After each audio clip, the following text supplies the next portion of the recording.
Historians have written about the events and people of the end of the 18th century that the American and French revolutions opened up an era of glory seekers.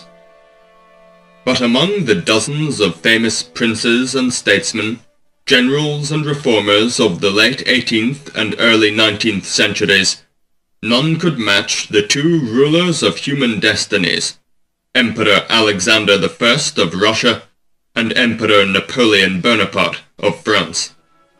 The gripping dramatic contest between the two giants determined the history of the 19th century.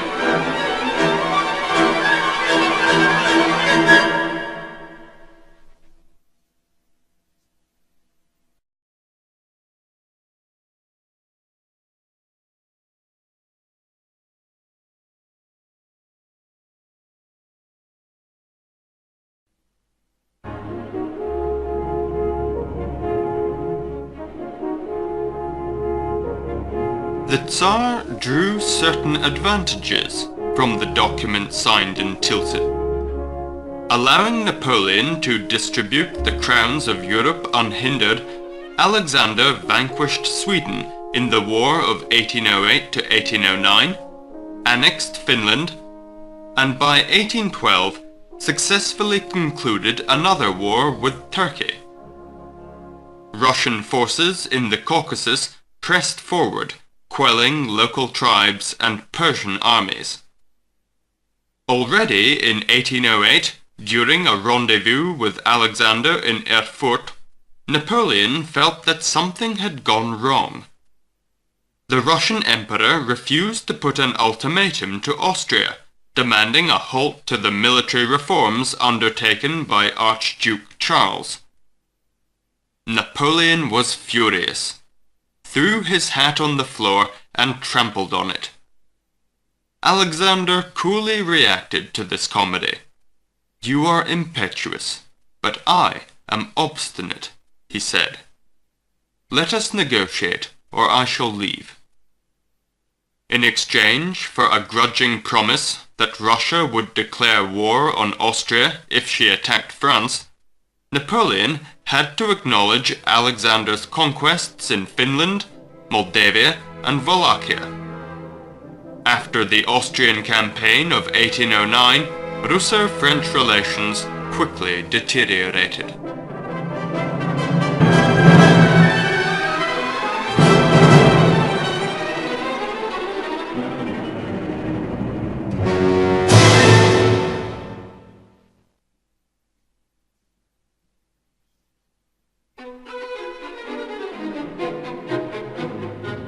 Russian and French interests clashed both in the East and in the West. Napoleon never wanted a complete breakup of the Ottoman Empire, but Alexander's generals annihilated one Turkish army after another during the War of 1806 to 1812. Napoleon created the Duchy of Warsaw as a springboard in case of war with the Northern Colossus, while Alexander looked for supporters within the duchy and secretly prepared a new offensive coalition against the French Empire, as long as Spain kept Bonaparte's best forces busy. Napoleon badly needed and demanded thorough adherence to all the conditions of the continental blockade, but hundreds of British vessels still entered Russian ports, flying the flags of neutral countries. Having reached the peak of his power, Napoleon grew impatient. He no longer waited, as formerly, for a convenient moment to accomplish his strategic plans. He now believed that military might could quickly and easily solve all political problems. Three great armies were at his disposal: the Spanish, the German, and the Italian. Planning a campaign against Russia in February 1812, Napoleon revived his Grande Armée, which was destined to go on a military expedition into the mysterious depths of Muscovy.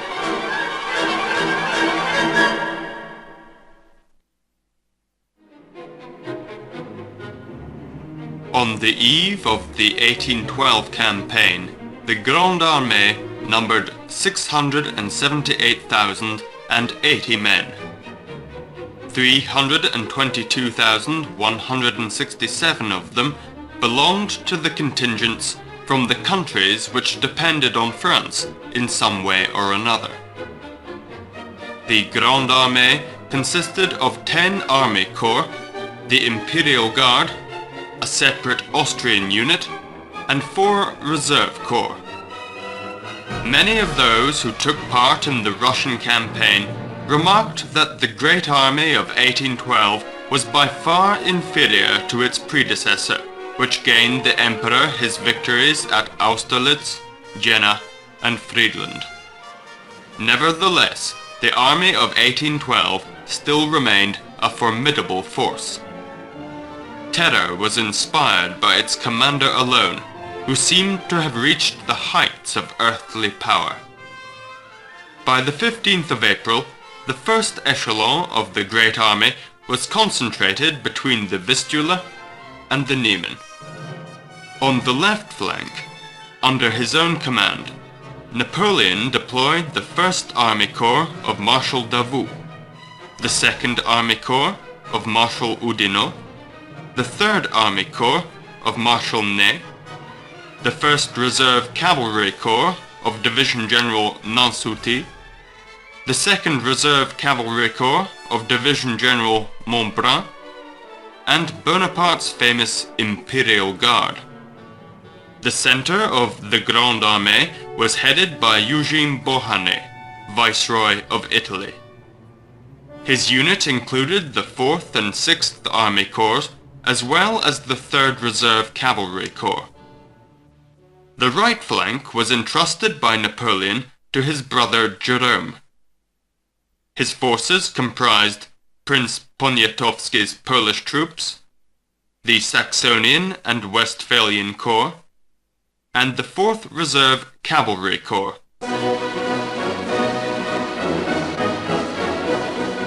The western frontiers of the Russian Empire were protected by 3 armies.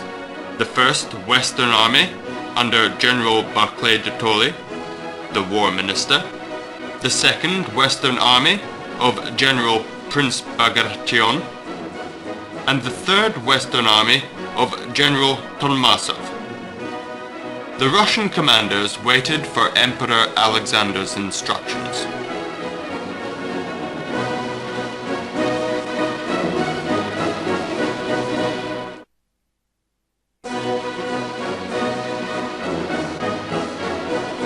From April 1812, Alexander stayed in Vilna and closely followed the events that took place on his western frontiers.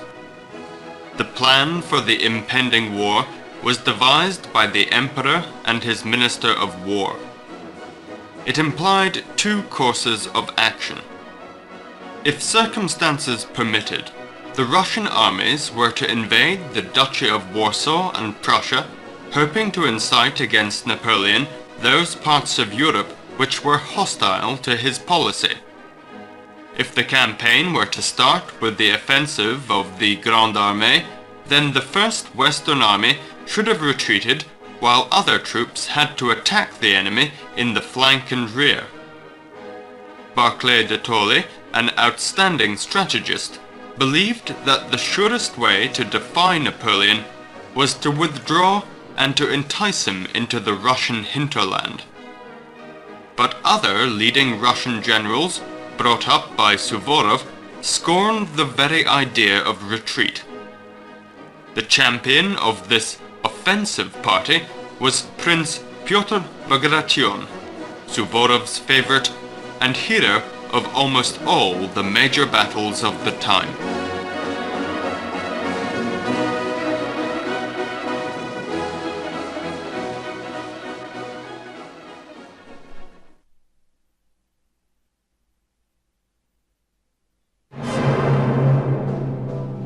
On the night of the 24th of June, 1812, the main forces of the Grande Armée began to cross the Niemen above the city of Kovno.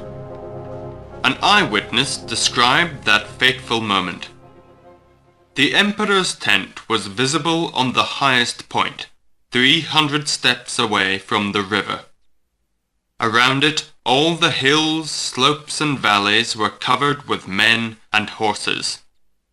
As soon as the sun shone on all these mobile masses and their glittering arms, the signal to advance was instantly given, so that this whole mass started to move, and, breaking into 3 columns, headed toward 3 bridges.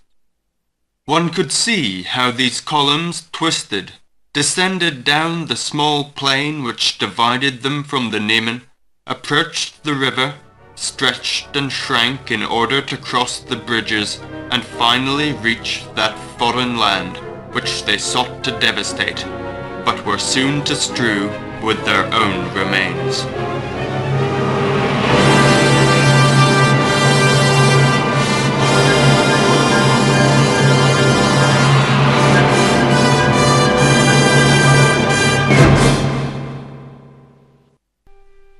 Napoleon started to pursue the retreating Russians. The armies of Barclay and Bagration gave him some fierce rearguard battles and withdrew towards Smolensk. Heat, terrible roads, and endless marches began to take their toll from the regiments of the Grande Armée. A participant of this campaign recalled, "Horrid dust, because of which we could not see anything 2 steps away, got in our eyes and ears, and set on our faces in a thick layer. Dust and heat caused a strong thirst, though there was no water. Would you believe that some drank the urine of the horses?"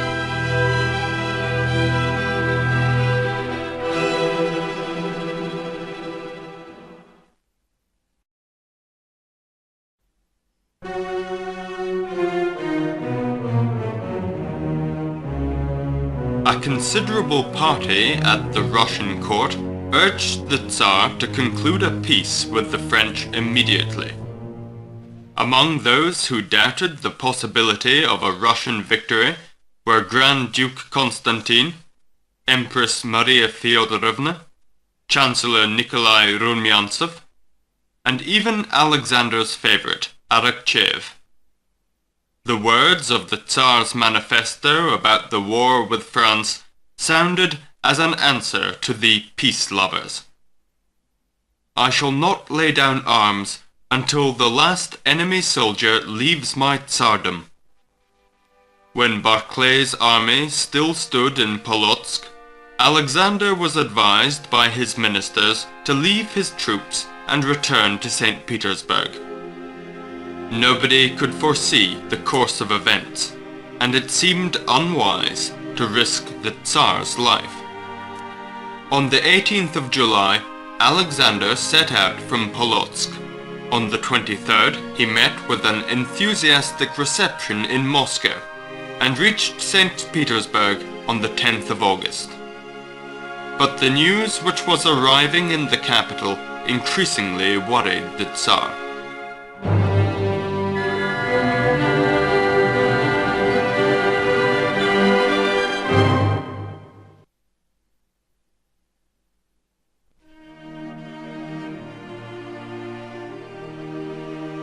On arrival in St. Petersburg, Alexander summoned an extraordinary committee and entrusted it with the choice of a suitable candidate for the post of commander-in-chief.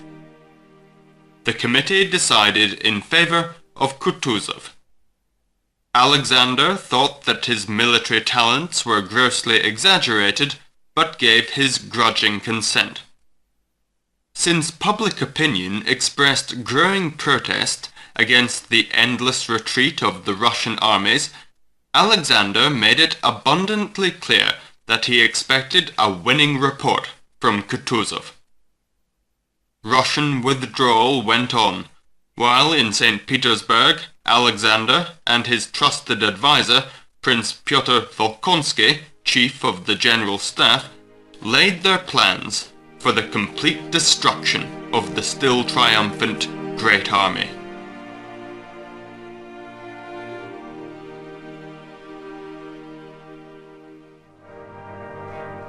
The Tsar hoped that his throne and life itself would be saved by his generals, his army, and his people. The Russian generals did their best. At the very outset of the campaign, the Cossack leader, Matvey Platov, rebuffed Polish cavalry near Mir. On the 23rd of July 1812, near Saltanovka, the onslaught of the 7th Infantry Corps under Lieutenant General Nikolai Raevsky embarrassed none other than Davout, the famed Iron Marshal. Regiments of the 4th Infantry Corps of Lieutenant General Osterman Tolstoy and 3rd Infantry Division of Lieutenant General Konovnitsyn fought with incredible audacity at Vitebsk on the 25th of July. But the Battle of Smolensk became the hardest trial for the Grande Armée.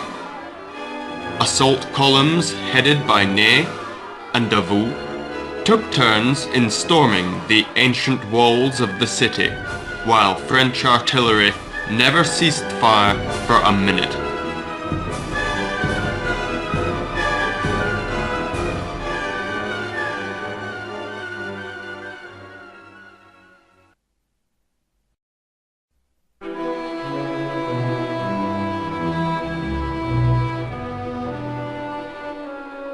Accepting overall command, Kutuzov perfectly understood that the whole of Russia was eagerly waiting for a decisive blow against the invaders. The commander could not resist the will of his emperor, army, and people.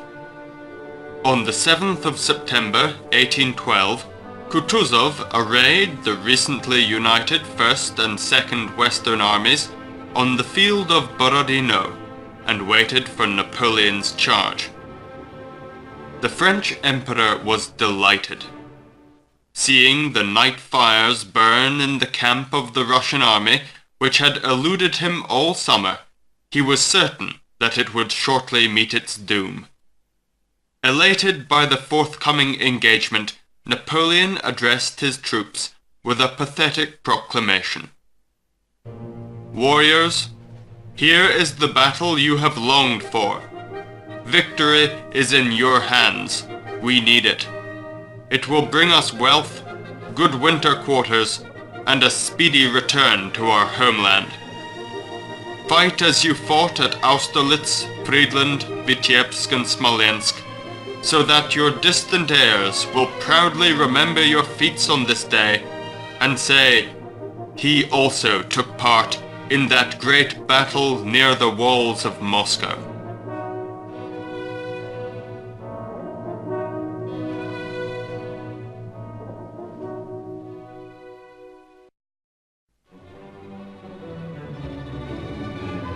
The Russian army's right flank and center, protected by the steep banks of the Koloch River, was virtually impregnable. The left was defended by a large redoubt built on a high hill and by fortifications near the village of Semyonovskaya. Napoleon took a risky decision, leaving only about 10,000 men on his left flank and concentrating his main forces in the center and on the right. Eugene Beauharnais was expected to seize the big redoubt, while the corps of Davout and Ney, aided by Murat's cavalry, had to capture the works and village of Semyonovskaya. Bonaparte hoped to break through the enemy's left with a powerful thrust, push the Russians back towards the Moscow River, and wipe them out. However, the attacks led by Beauharnais, Davout, Ney, and Murat were repulsed one by one. Bagration, in his turn, personally headed a counterattack of his cuirassier divisions, but when he received a heavy wound, the Russian columns retreated behind a ravine. Another effort, it seemed, and the French would carry the day. but the fallen Bagration was replaced by General Dmitry Dokhturov, whom Kutuzov ordered to resist at any cost until permitted to withdraw.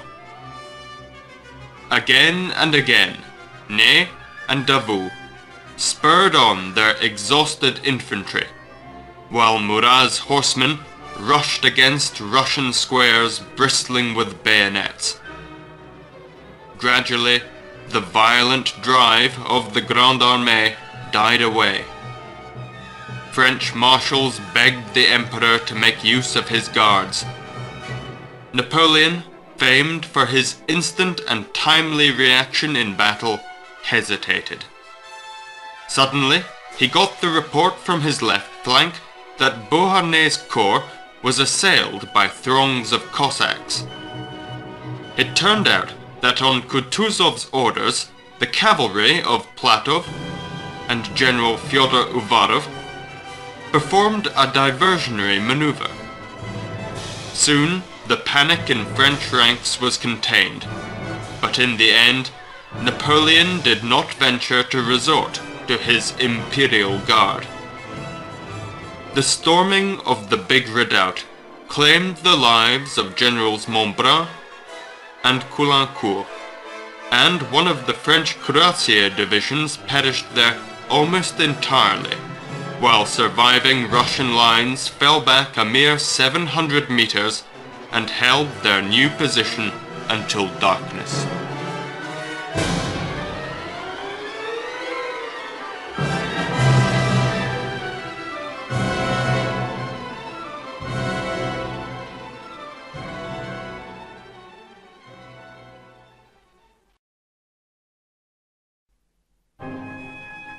The story of Wagram repeated itself. Once again, the opposing army was pushed back from its initial position, but not finished. Kutuzov, overjoyed by his survival in that contest of giants, sent Alexander a report of his victory. But the news that the French entered Moscow, which he received on the 18th of September, was all the more terrifying to the Tsar.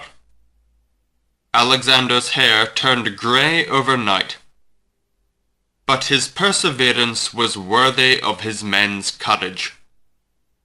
He rejected all attempts to make him negotiate with the French. Alexander exclaimed, "I would rather grow a beard and eat potatoes with the last of my peasants in the depth of Siberia than sign the disgrace of my country."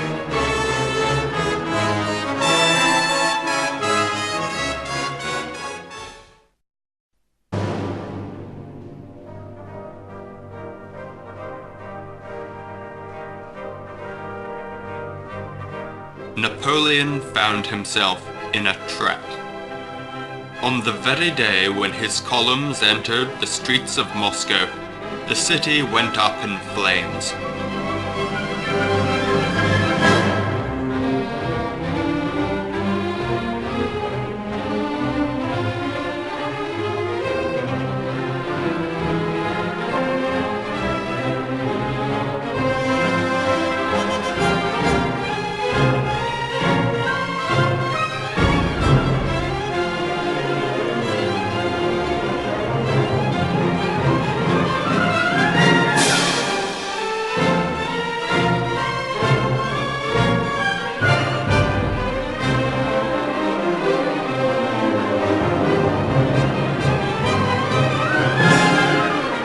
In a week's time, the ancient capital of the empire turned into a vast, ruinous desert, and the Grande Armée degenerated into a throng of freebooters. Moscow was encircled by Cossack and partisan detachments. French losses mounted, and cold weather set in, but still no peace proposals arrived from St. Petersburg. The whole purpose of the Russian expedition was crumbling.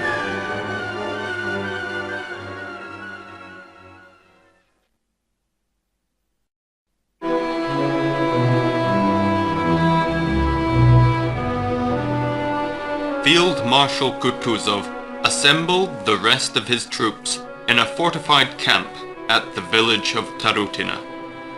He waited for reinforcements to strike back against Napoleon's weakened army.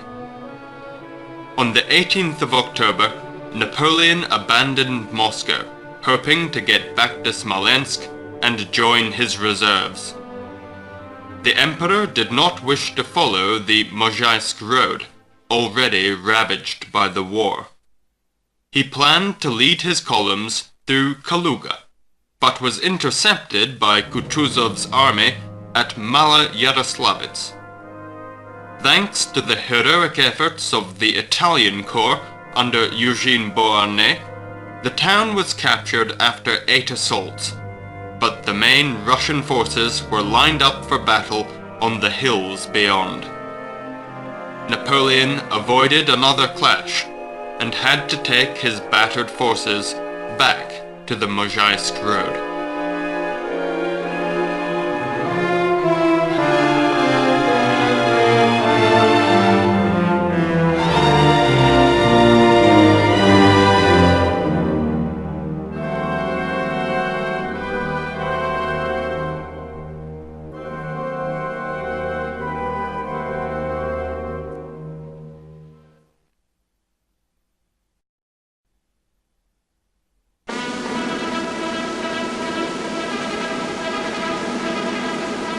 Kutuzov started his chase after the remains of the Great Army. He led his regiments on a parallel course to the Mozhaisk road so that Napoleon could not turn away from it. Starvation, biting frosts, and sallies by Russian partisans and light cavalry quickly depleted the ranks of the French and their allies. The Grande Armée suffered particular damage from partisan detachments. Alexander and his councillors devised a plan which meant that 3 Russian armies, headed by Wittgenstein, Chichagov, and Kutuzov, were to surround and destroy Napoleon's main forces on the Berezina River. But only Chichagov made it on time for the enemy crossing. Napoleon rebuffed him and barely managed to get his best units across the Berezina on the 26th to the 29th of November, 1812. Still, after that operation, the Emperor was left with just 9,000 efficient troops. On the 5th of December, in the village of Smorgon, Napoleon abandoned the remnants of his Grande Armée, leaving Murat in command, and made a dash for Paris to form new regiments. On the 23rd of December, 1812, Alexander arrived in Vilna and assumed personal command of his triumphant armies to liberate Europe.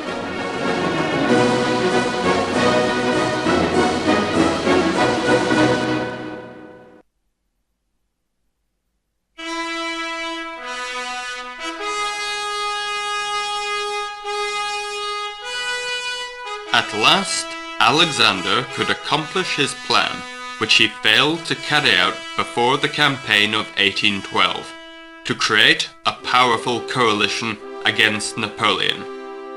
On the 15th of March, 1813, Russia was joined by Prussia, which rose against the Napoleonic regime. Secret talks with Austria were also held. Bonaparte tried to forestall events. In May, he appeared in Saxony with 200,000 hastily raised raw recruits. The Emperor strove to hold out in Saxony at all costs to cut off wavering Austrians from Russian and Prussian forces. For that very reason, Alexander and Wittgenstein, his new commander-in-chief, appointed after Kutuzov's death, strained hard towards Leipzig. On the 2nd of May, 1813, the Russo-Prussian army surprised the French columns on their march to the city. Napoleon ordered Ney's corps to stand its ground to the last, and quickly recalled to the battlefield the corps of Oudinot, Bertrand, and MacDonald. Ferocious hand-to-hand fighting was inconclusive for a long while. Eventually, the fire of the 80-piece French battery forced the Allied centre to fall back. On the 20th of May, the French Emperor once more attacked the Russo-Prussian army near Bautzen. The battle went on for 2 days. On the 21st of May, Ney managed to round the Allied right, and they retreated again. Such slaughter and no results. Not a single prisoner, Napoleon exclaimed.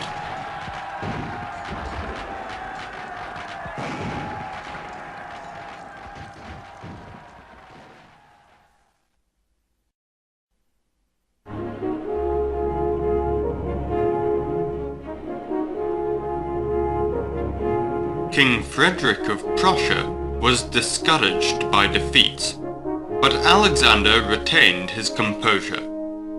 He almost always stayed with his staff under enemy fire, inspiring his men. When asked by his aides to leave a dangerous point, he replied, "There are no bullets here for me." On the 4th of June, 1813, an armistice was concluded. Alexander used all his diplomatic skill to win Austria over to the Allied side. His effort succeeded, and on the 12th of August, Emperor Franz joined the coalition. In addition, a Swedish corps under Charles Bernadotte disembarked in Germany. Napoleon still occupied Saxony, but he was hard-pressed on all sides. 3 armies, under Blücher, Bernadotte, and Schwarzenberg, appointed commander-in-chief by the Allies, slowly but steadily closed the gap and threatened to crush the god of war with his raw youngsters. But Napoleon would not yield. Hearing that Schwarzenberg intended to storm Dresden, he rushed there with the bulk of his troops, and on the 26th and 27th of August inflicted another defeat on the Allied army. However, on the same day, Blücher literally threw MacDonald's corps into the Katzbach River, while on the 23rd of August, Bernadotte upset Oudinot's units heading for Berlin. On the 29th and 30th of August, after some savage fighting, the Russian guards surrounded and routed the corps of General Van Damme. Napoleon sent Ney to intercept Bernadotte, but even the bravest of the brave was discomfited at Dennewitz on the 6th of September 1813. Napoleon either had to leave Saxony or prepare for decisive action. He chose the latter.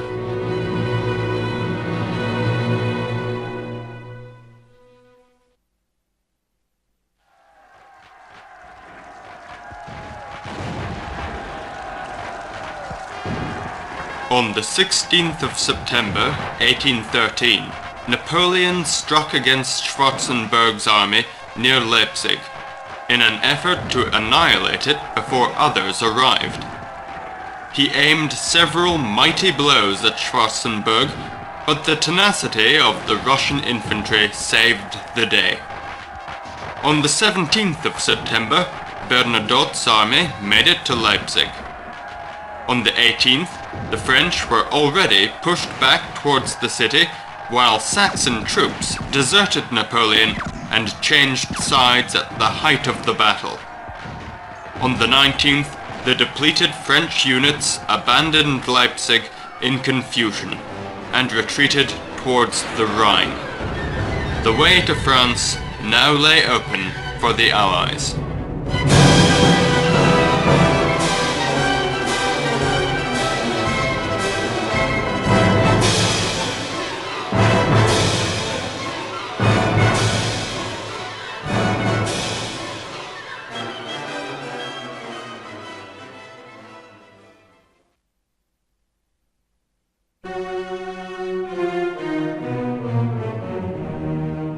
The Allies entered France in two great columns.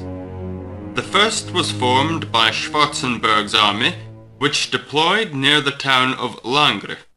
The second by troops commanded by Blücher, who strove to advance directly on Paris, along the Marne.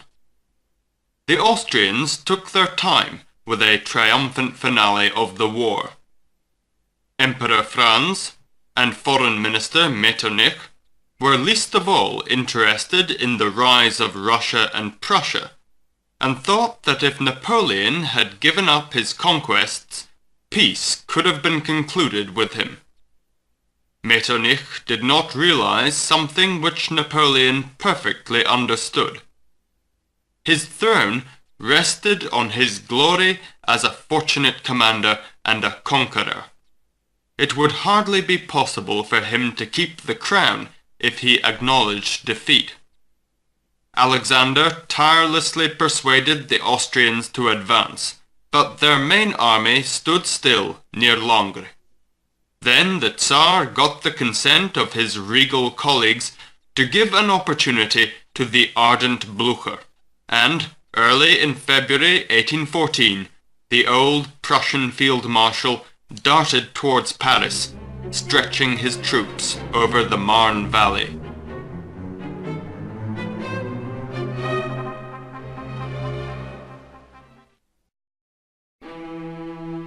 On the night of the 7th of February, the Duke of Bassano called on Napoleon, whose headquarters were located in Nogent.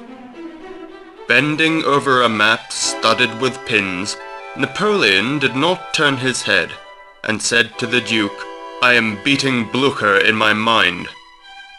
On the 9th of February, the Emperor's thoughts turned into impetuous actions. Passing through marshy terrain, he unexpectedly appeared in the midst of Blücher's columns, outstretched on their march. On the 10th of February, a Russian detachment of General Alsufyev was routed. On the 11th, a Russian corps under Sakin and a Prussian one under General York suffered the same fate at Montmirail. On the 14th, Napoleon repulsed Blücher's main forces at Vauchamp. Having won these brilliant victories, Napoleon dashed at Schwarzenberg. On the 23rd of February, the latter fell back, avoiding an encounter. Once more, Alexander insisted on vigorous strategy. During a council of war held on the 25th, the Tsar again secured permission for Blücher to resume his offensive on Paris.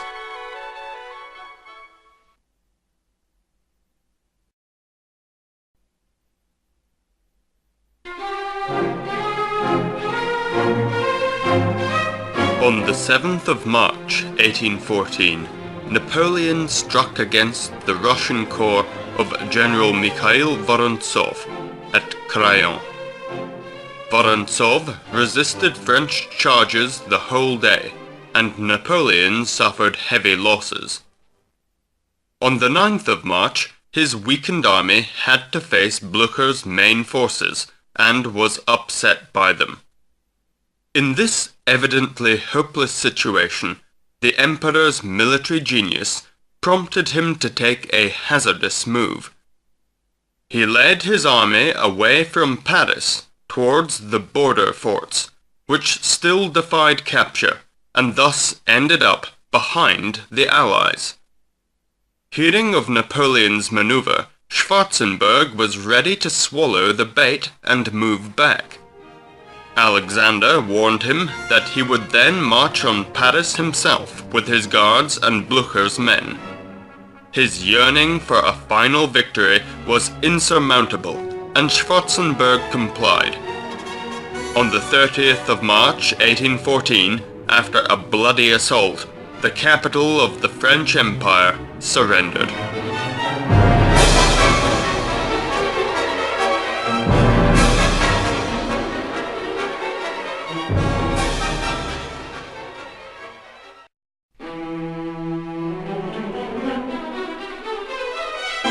Alexander was not unreservedly in favor of the Bourbon Restoration.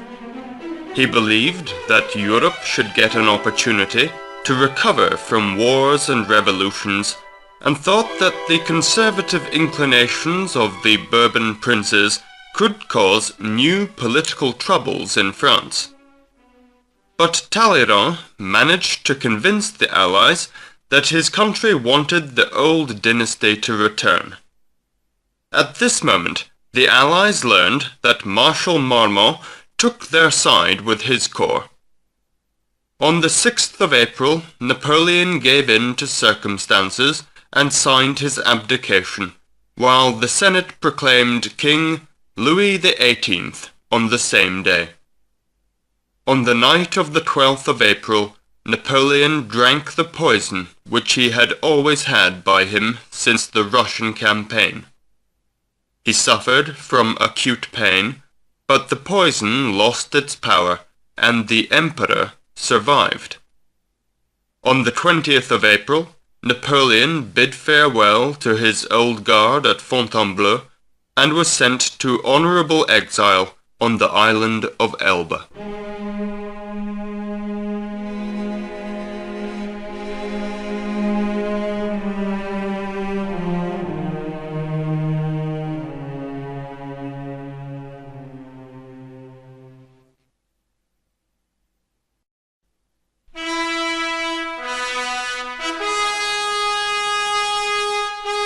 The victorious nations had to divide the legacy left by Napoleon.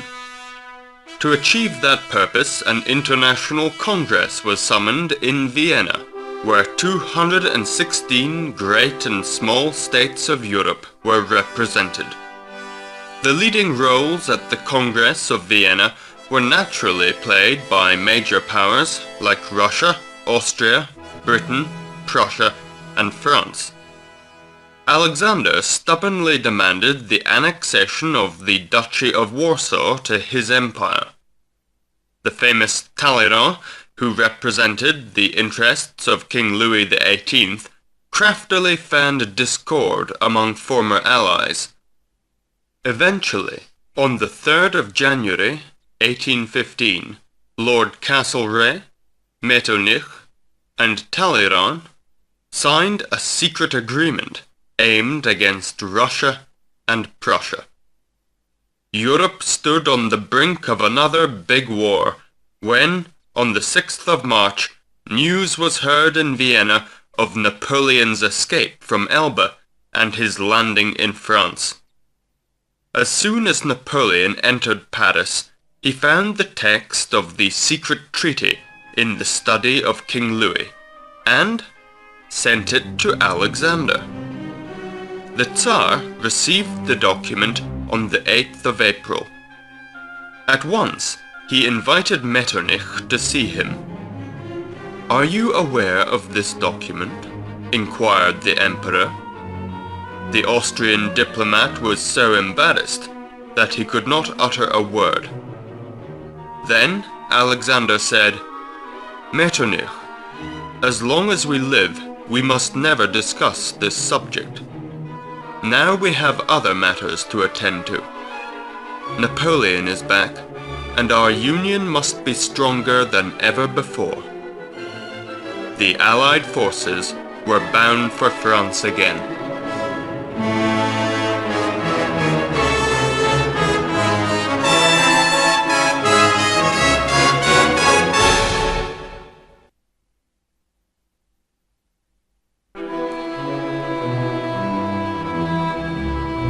The reign of Louis XVIII, who aimed to revive the regime which existed prior to 1789, aroused discontent among most Frenchmen. On the 13th of February 1815, a former auditor of the Council of State, Fleury de Chaboulon, arrived on Elba and told Napoleon that the country would gladly welcome him back. On the 26th of February, Napoleon, escorted by 1,100 soldiers of his old guard, set sail for France. On the 1st of March, the little flotilla cast anchor in Juin harbor. Soon Bonaparte's column was on the march towards Lyons. Near the village of La Fère, Napoleon's men were met by a battalion of the 5th Regiment of the Line under Major Delessart. Napoleon ordered his guard to lower their rifles and slowly walked towards the ranks of the battalion. Coming as close as he could, he asked, "Soldiers of the 5th Regiment, do you recognize me? Is there any of you who would like to shoot his emperor? I am standing within your range." The regiment surrounded Napoleon with a shout, "Vive l'Empereur!" Such was the beginning of Napoleon's glorious march on Paris. On the 14th of March, Marshal Ney came to his side at the head of his troops. On the 20th, Bonaparte reached the palace of the Tuileries, hastily abandoned by Louis XVIII.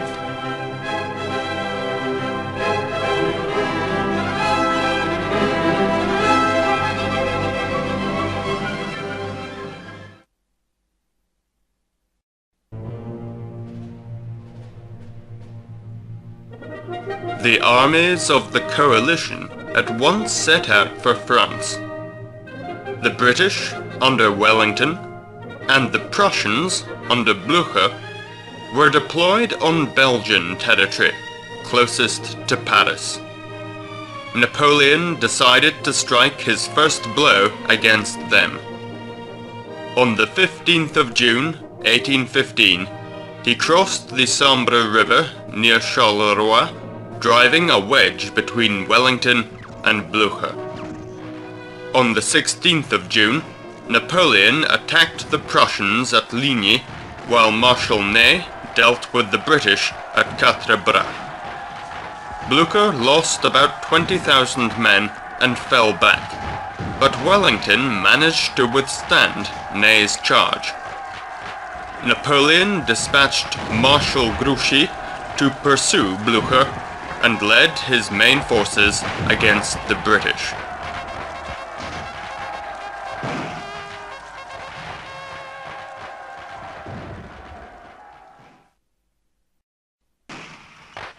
On the 18th of June, 1815, at about 11 in the morning, Napoleon assaulted Wellington's army at Waterloo.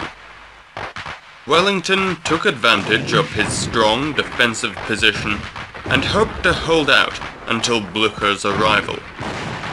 Napoleon brought forward almost all his cavalry and infantry except the guards, but could not put the tenacious British to flight. At the height of the battle, Blücher unexpectedly appeared. He managed to deceive Grouchy and fell upon the French right. This sudden thrust affected Napoleon's men with panic. Sacrificing themselves, the Grenadier Guards of General Cambron covered the retreat of their comrades.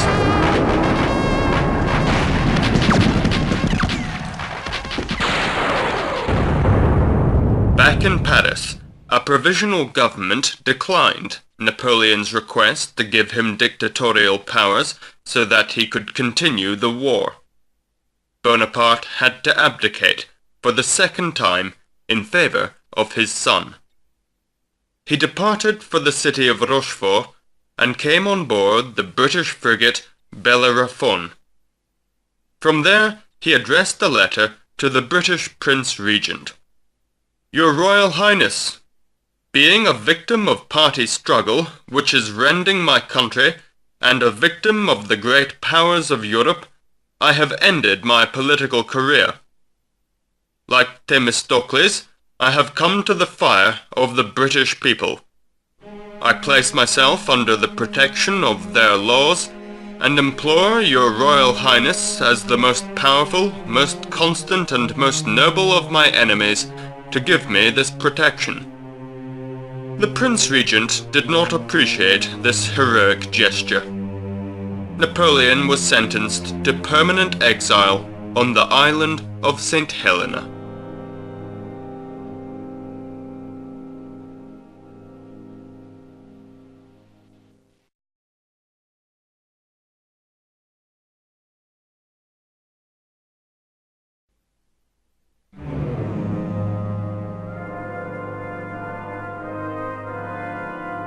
Napoleon went to St. Helena accompanied by his chamberlain, Count de Bertrand, his equerry, Count de Montholon, General Gourgaud, his secretary, Marquis de Las Cases, and the ship's doctor of the Bellerophon, O'Mara. The emperor settled in a wooden house called Longwood. From April 1816, the new governor of the island, the British General Hudson Lowe, did everything in his power to preclude another escape by Napoleon. Hudson Lowe surrounded Longwood with 3,000 soldiers and built a stone fence with artillery batteries around it. The sea was guarded by a squadron of 11 ships. Napoleon never gave up. He began a struggle against enforced passivity, oblivion, and the rudeness of his jailers. Napoleon once said to General Gourgaud, who got bored of the island, "You have changed so much. Do you want me to tell you why? You have no courage. Here we are on the field of battle, but whoever leaves the field because of bad luck is a coward." He dictated to Las Cases and Montholon the memoirs of his military campaigns and political events, and his notes on the expeditions led by Frederick the Great, Julius Caesar, and Turenne. Not a single serious treatise on military matters published in Europe escaped his attention. Sometimes they annoyed him and were vehemently censured. From 1819, the symptoms of a stomach disease recurred. Napoleon himself complained that it was as if he felt a sharp razor in his side. He thought it was a hereditary illness. His father died of cancer at the age of 39. In 1821, Bonaparte's state became hopeless. The pains never ceased. On the night of the 5th of May, 1821, agony set in. The Emperor's last words were France, Army, Vanguard.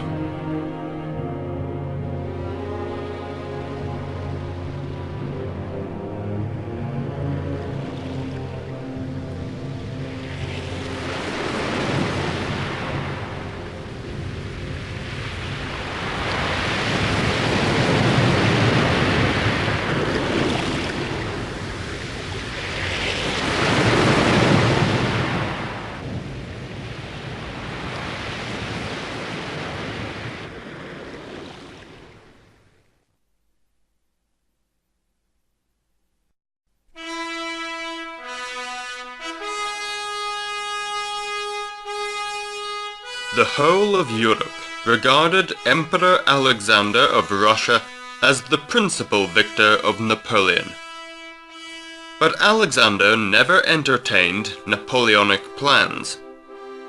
He believed his task was to pacify the world after several decades of endless wars and revolutions. The Tsar's foreign policy was wholly dedicated to that purpose. For a start, he literally forced Louis XVIII to grant a constitution to France and to observe it, however grudgingly. Alexander justly thought that the consequences of the French Revolution and Napoleon's reign could not be eradicated altogether. During the Congress of Vienna of 1814 and 1815, Napoleon's empire was divided between Russia, Austria, Britain, and Prussia. The Congress participants promised to avoid warfare and to abide faithfully by the established frontiers. Napoleon strove to unite Europe under his own scepter, making full use of military force, while Alexander preferred a peculiar peaceful system of collective security. Such a system was embodied in the Holy Alliance, enacted in Paris on the 26th of September 1815.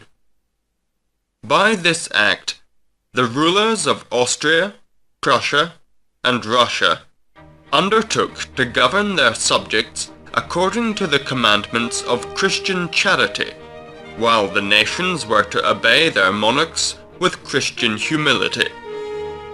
In case of military threat or rebellion, the rulers were supposed to assist each other at once.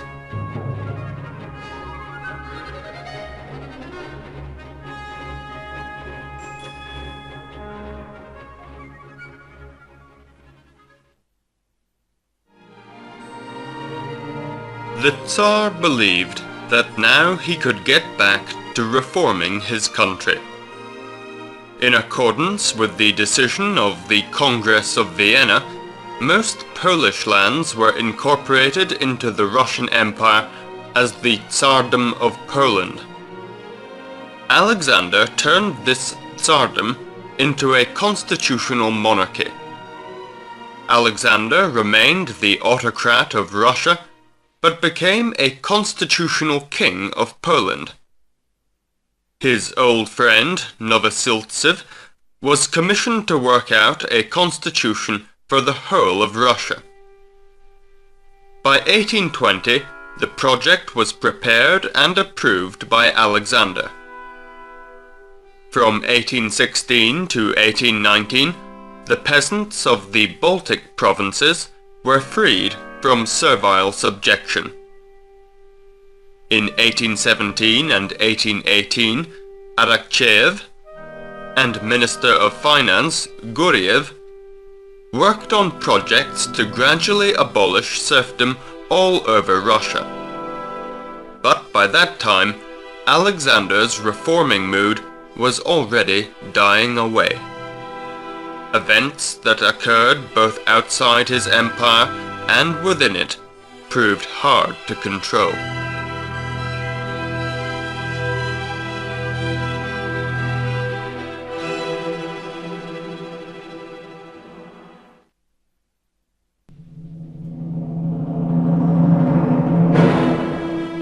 An ominous stillness descended on Russia, like one before a thunderstorm.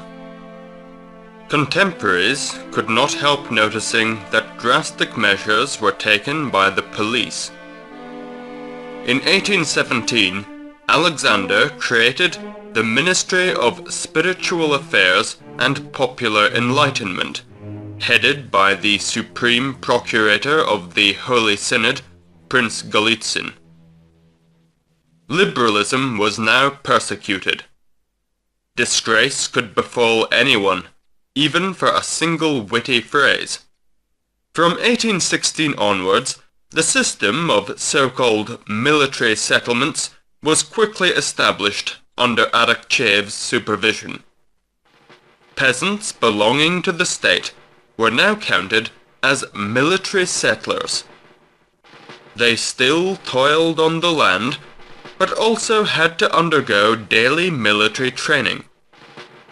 Severe living conditions repeatedly forced the settlers to protest. In 1819, mutiny broke out within the Lancer regiments of the town of Chuguyev. After the cruel suppression of the rising, Alexander declared, "Military settlements will exist at any cost, even if the road from St. Petersburg to Chudova has to be paved with corpses." By 1825, the military settlements contained nearly 375,000 soldiers. In 1820, a rebellion hit even the elite Semyonovsky Guards, the favorite regiment of Emperor Alexander. Soon his working table was full of reports about several clandestine societies organized by officers of the Imperial Guards, whose goal was the overthrow of unrestricted monarchy.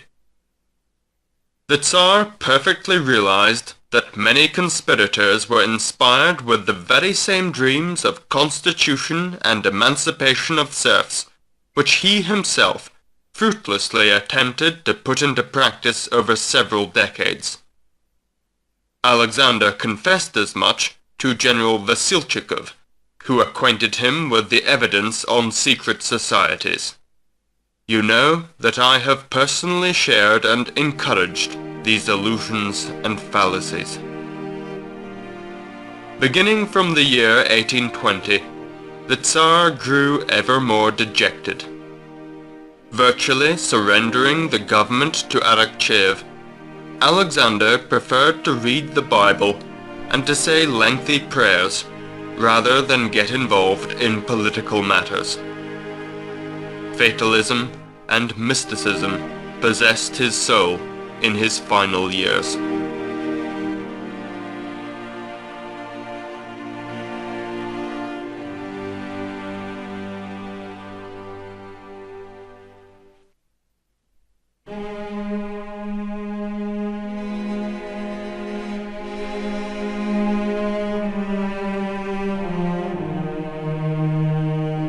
Napoleon was banished by his victors. Alexander chose to be exiled himself. In September 1825, in the company of a few attendants, he quietly left St. Petersburg for Taganrog, almost unnoticed. Soon he was joined by the Empress. Alexander said to his Chief of General Staff, Prince Pyotr Volkonsky, "Soon I will move to the Crimea and live there as a private person. I have served for 25 years, and soldiers get their retirement after this term." In November 1825, Alexander felt slightly indisposed after catching a cold. The illness progressed rapidly, and on the 19th of December, the emperor passed away. Metternich, never noted for his sentimentality, remarked in his memoirs, "Emperor Alexander has died of an utter aversion to life."